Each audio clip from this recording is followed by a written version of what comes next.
Beautiful. Welcome, beautiful souls, to another episode of the Spiritual Catalyst podcast, where we talk about all things weird and woo. My name is Sarah Lyons, your host for today from the newearthschool.com.au. And today we have a really beautiful guest expert, Kate Cornelius, here, and we're going to be talking about how embodiment transforms your business into a fulfillment machine. Kate Cornelius, aka the Queen of Solidity, is a woman on a mission to help raise compassion worldwide by catalyzing radical soul-level transformation. Born into a spiritual upbringing, Kate rebelled against the alignment with universal truth all throughout childhood, immersing herself in any modality of knowledge and self-discovery that called her to her purpose, including getting married at 18. Despite her wavering beliefs, spirituality embraced her and became her backbone during her divorce in 2010. Her steady breath during her relationship with an active addict, now her sober husband, and cradled her through her own near-death experience and the loss of her younger daughter in 2014. Today, she has the privilege of serving her purpose with dignity and grace through her intuitive work. That's quite profound, Kate. What a profound story you have. Thank you. It's been a journey. Yeah. It sounds like it. And now I feel like it would be a sharp segue into, embodiment through business. I feel like I want to ask you more about, how you feel today versus how you felt back then. I think it's every parent's literal worst nightmare to lose a child. Yeah. Yeah. It's something that you don't prepare yourself for. I mean, it's obviously not a thought that's in your mind, and yet it really does transform the way that you end up seeing the world, the way that you decide you want to move forward and start to rebuild yourself from a point that no longer exists. Right. And yeah, it's a whole process of deconditioning certain aspects and then allowing that to move into a new version of who you really wanted to be, that now you get to come and like manifest somebody totally different. Yeah. Yeah. And I'd love to know, and I asked this question from a personal space of losing a child in the womb. For me, that was the catalyst to where I am today. It really took me on my journey. And I'd love to hear about your own personal experience because obviously, where you are today, it's huge and it's beautiful and you're on purpose. Yeah. For me, my daughter she was a stillborn at 38 weeks. That's a hard line to cross when you're like, okay, I'm about to deliver in, a few days, and this is the life that I've anticipated. And, when that moment hits and you realize that everything is different from that point forward. I can't say that the change for me was instantaneous. I can't say that like overnight I wanted something totally different. I mean, absolutely, I wanted something different than what I had been given. But at the same time, I had no idea. At that point, that was in 2014 when we lost our daughter. And in 2014, I was lost. I mean, just across the board. I was unhappy with regular life. I was unhappy with being trapped. I was unhappy with being stuck in, it seemed like a career path that it was a dead end, right? It was something that was going to literally keep me stuck in one place forever at that point. And I didn't recognize that moment would be such a catalyst into this exact moment that I'm in today, or into any of the things that had followed from that path. But, hindsight always being 2020, I look back at those experiences and I can see how that set up an entirely new experience. Because when that happened in 2014, I was serving at the time. I was going back to school. I was finishing out a degree in sports medicine. I mean, I was on a path that I had picked, right? And my daughter was supposed to be born mid-December and did not happen, obviously, because at the start of December, we went through this entire tragic experience, and that happened to be over the same week as finals. So I got kicked out of school. I got put on academic probation. They wanted an academic court, more or less, to come and stand up and plead the case for being let back into school. And just with everything else going on, I didn't have the energetic capacity to stand up and do that, right? So in that moment, I was no longer in school. I was no longer on this path to sports medicine. I was no longer serving, because when I walked back into that job, as sweet as it was, I mean, they called me in and they were like, hey, all of us cooked food for you. Like, we got extra stuff. You guys, like, you don't have to worry about anything for weeks. We raised money. Like, it was such a beautiful coming together of community. And at the same time, I walked into my restaurant to go and get all of this stuff. And one of my bosses had told people, like, don't look at her in the eyes, like, don't make eye contact. And it was so not humiliating. It's not really the word, but it was demeaning in a lot of ways to kind of be made to be invisible. And so I remember after that, I did go back to work for like, I don't know, 2 months or something. And then I ended up going and starting at another job. And like, that moment was such a split. And from that point on, it was like, well, at the time, it seemed like hit after hit after hit. And every single time that those hits would come up, and it would be like, got passed over for a raise at this new position. Didn't get picked for the original job that I had planned on being put into. Eventually, we got pregnant again with now our youngest. He's 7. And he's high needs. So I couldn't go back to work because we couldn't keep babysitters, right? And then I put in applications for homework and I got denied 213 jobs in a row. Like, wow. The insanity, like, just the fact of how is that even a possibility, right? And so like these hits kept coming up and they kept coming up, and it was almost like trying to dig yourself out of a hole that you just didn't anticipate ever being in. And there was a moment in, it was 2017, I guess, where I had finally gotten to a place where we had enough money saved up, and we ended up just opening a local retail shop. My husband and I opened up a shop together. We started working together. And it was the first time that I stepped into entrepreneurship, or even had the thought of stepping into it for myself.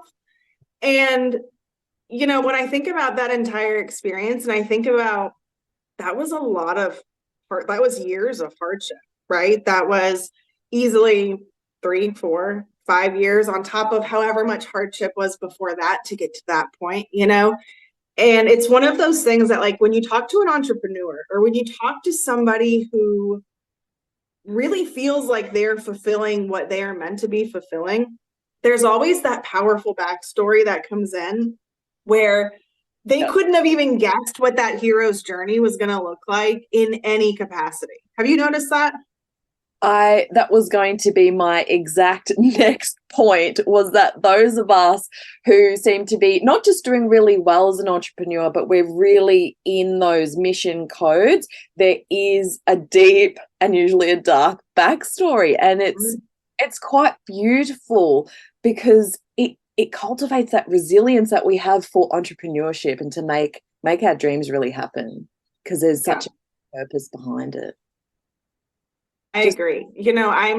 I'm someone who holds this firm belief, and it might come from impoverished background, it might come from traumatic experiences, but no matter what its background is actually stemming from, I hold this firm belief that when you are committed to living this life that you desire, you're willing to do whatever it takes to get there, right? And I think a lot of that does come from that dark background where you sit in just a moment, and when it's push come to shove, when really it's down to the wire, there's so much clarity in those moments, and there is so much momentum that it's so hard not to make the next right choice, right? Because that's a matter of survival. And that's one thing that we're not going to really give up, right? That push forward into this vision that we have for the life we're trying to live. And that's something that not everybody understands. Absolutely. Right. I totally witness this. I do. And I'm wondering, this path took you into, your retail business. How did that then bring you online into doing what you do today? I know. Oh, you would think a retail business. We opened a retail brick and mortar shop. We were helping our community create healthier alternatives. We were helping people stop smoking. We were helping people holistically ease pain. And, I sat there for a minute. And at the start of all of that, I was like, okay, well, this is my husband. This is like the business that he really wants.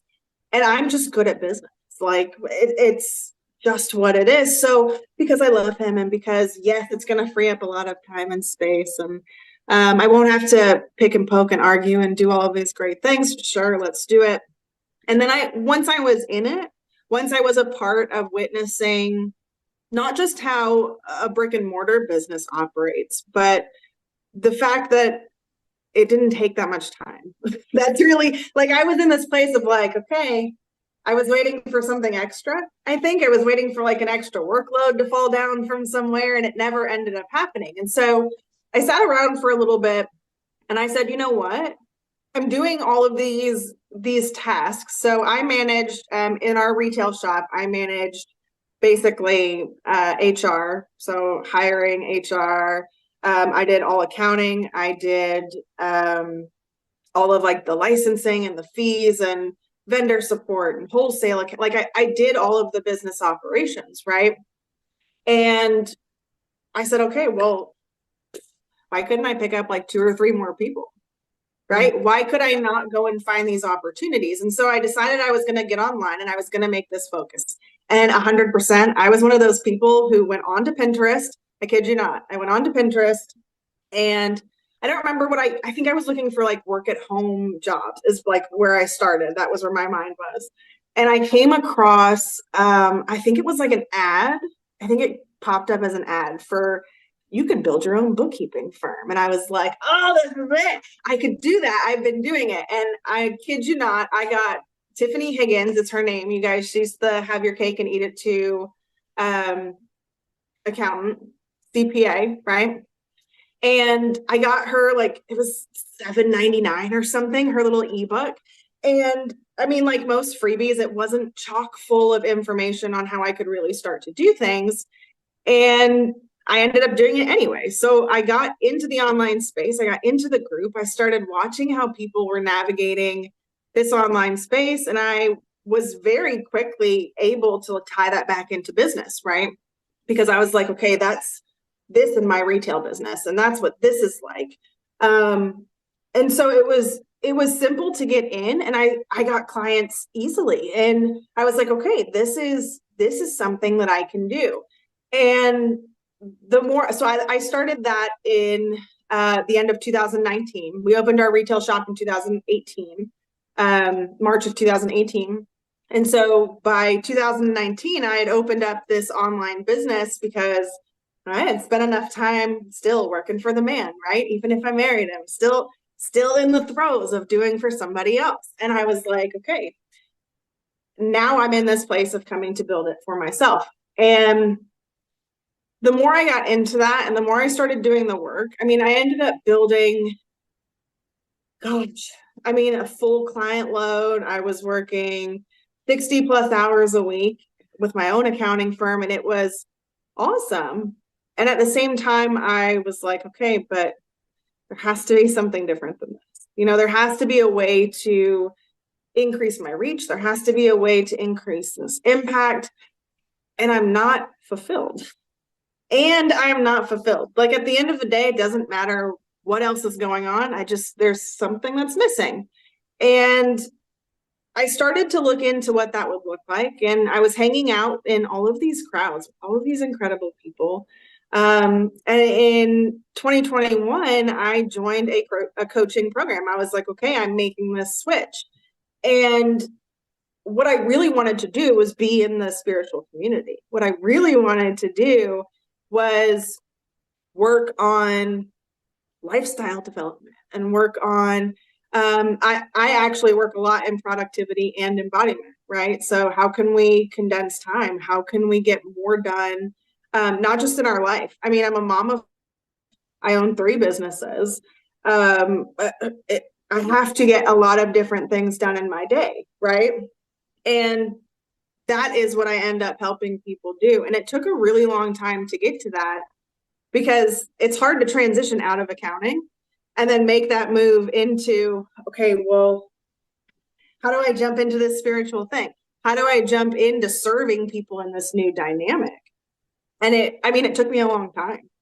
It really did. I mean, so many people will sit in the online space and be like, okay, we can do this in 90 days, 6 months. It's taken me 3 years, 3 years from starting in this accounting firm full time to getting to this point of feeling like I finally get to breathe in who I am. I finally got to become this person that had none of this other terrible stuff happen, had none of this other heartache and disappointment and frustration ever come into my life, I might not have gotten the chance to have. Yeah. Right? Because I would have been so focused on that trajectory just to find myself here, 10, 15 years later? Because you can't run away from a soul calling, right? You can't run away from this thing that is constantly tugging at you to go and chase at. I know you know what that feels like. Totally. I resonate with your journey so much. I graduated in 2013 from university as a midwife, and then my addiction just took me down a completely different path. And I love to hear other people's journeys too, and how you're now, it sounds like you're where you need to be, where you want to be. And I'd love to, and I'm sure the listeners are wondering, what does this all mean? We're starting to hear the word embodiment more and more. And what does that mean for creating a fulfillment machine within their business? Yeah. So for me, embodiment is just coming home to yourself, right? It's this recalibration of truth that allows us to take back control of the trajectory of our lives. And so, a lot of us as business owners, we have these big goals and these big whys and these big reasons behind why we are motivated to go do the things that we are hoping to do, this impact that we are hoping to create.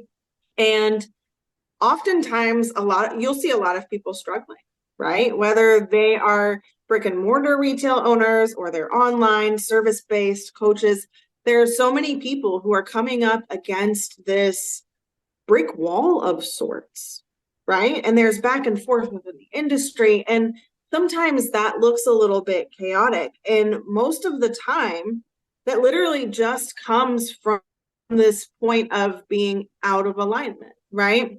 And there's so many variations to being out of alignment that, when I think about coming back home to myself, if I bring everything down to a core pattern, and this is the way that I try to approach embodiment with clients, and the way that I try to approach embodiment when we're talking about productivity and when we're talking about outlining these goals and these visions that we have so that we can break them down, so that we can find the commonalities that allow us to condense time, right? And when I'm talking to clients about this,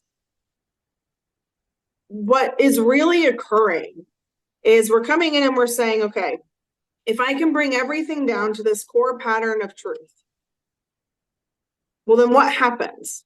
Nothing stands against truth. It just is, right? It is neutrality. And so if I know what the truth is for me, if I know what the truth is for my goal, if I know what the truth is for this vision I have for my business, well, then what ends up happening? When we're reveling in truth, we are more decisive, right? That means our decisions become easier. Challenges become less overwhelming.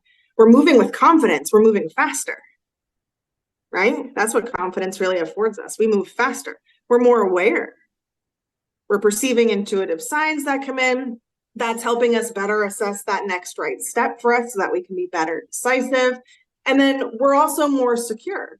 And that means that we're vibrating at a higher frequency. And we all know that that's allowing us to call in more of what we desire, right? So every time that I'm stepping into embodiment, every time that I am fulfilling a sense of who I am, what I desire, where I plan to go, how I want this life to look, I'm a believer that life is more fun when you find it absolutely delicious. Absolutely. And for me, living a deliciously blissful life is non-negotiable across the board.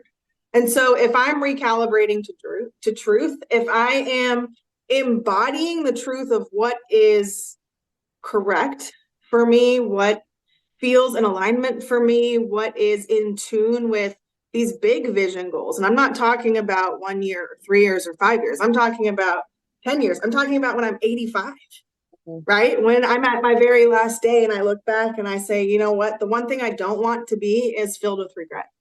Yeah. To be that person who was miserable all those times that I was miserable. I don't want a life like that. And so if I'm reveling in truth, and my business is the epitome of these visions that I have. My business is this epitome of the essence I want to portray to the world. I didn't fit in when I got denied 213 times in a row. I didn't fit in when I got kicked out of school and got asked to sit on a petition board to go and beg my way back in, right? It's not like everyone didn't know what was happening. I was the kid who got carted out of the university, right?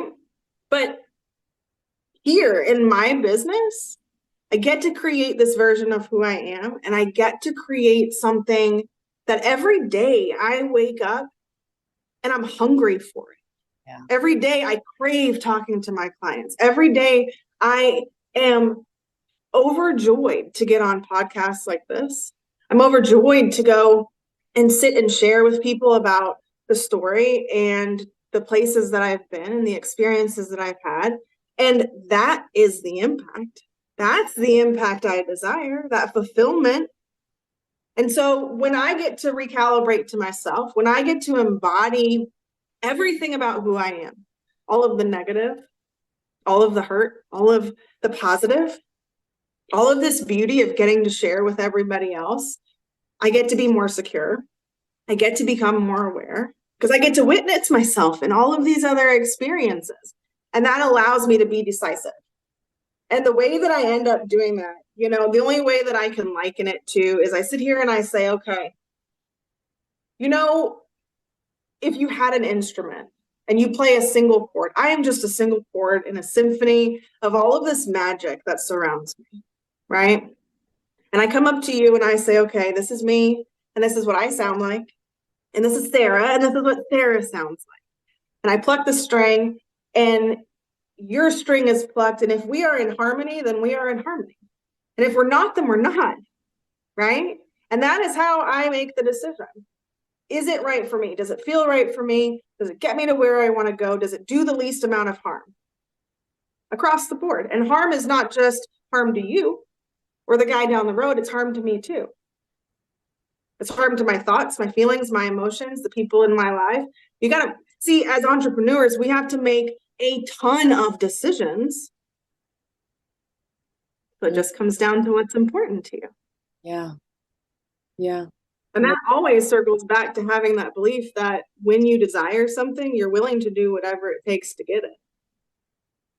Mm-hmm. That survival instinct of having desire. And, having fulfillment be a non-negotiable for me, that's kind of a survival thing at this point.